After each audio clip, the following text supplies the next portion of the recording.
కామారెడ్డి జిల్లా కోమట్పల్లి కోసాయిపేట గ్రామాల శివారులో గురువారం రాత్రి గుర్తు తెలియని వ్యక్తులు గుప్త నిధుల కోసం తవ్వకాలు చేపట్టినట్లు సమాచారం.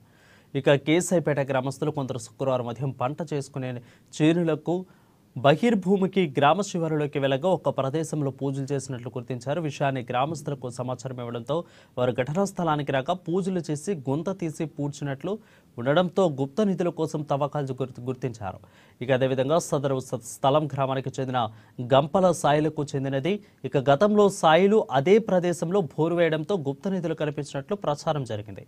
అదే సంవత్సరం సాయిలు భారీ అనారోగ్యానికి గురై చనిపోవడంతో గ్రామస్తులు అటువైపు వెళ్లడం మానేశారు.